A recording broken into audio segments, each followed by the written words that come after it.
So greetings from the Arctic Rider.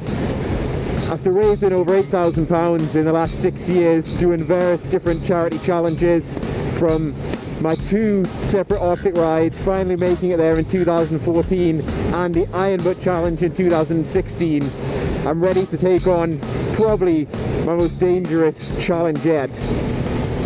I'm going to be taking myself across the Atlantic to North America to take on the notorious Dalton Highway in Alaska. Now I'm going to take on the Dalton for 3 reasons. The first is to see if your average rider like myself can actually conquer such a notorious and dangerous road.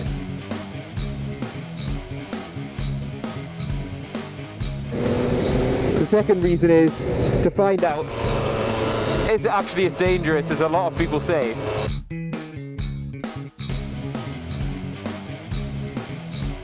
And thirdly, to raise money for 2 charities close to my heart in the Tiny Lives Trust and Cerebra.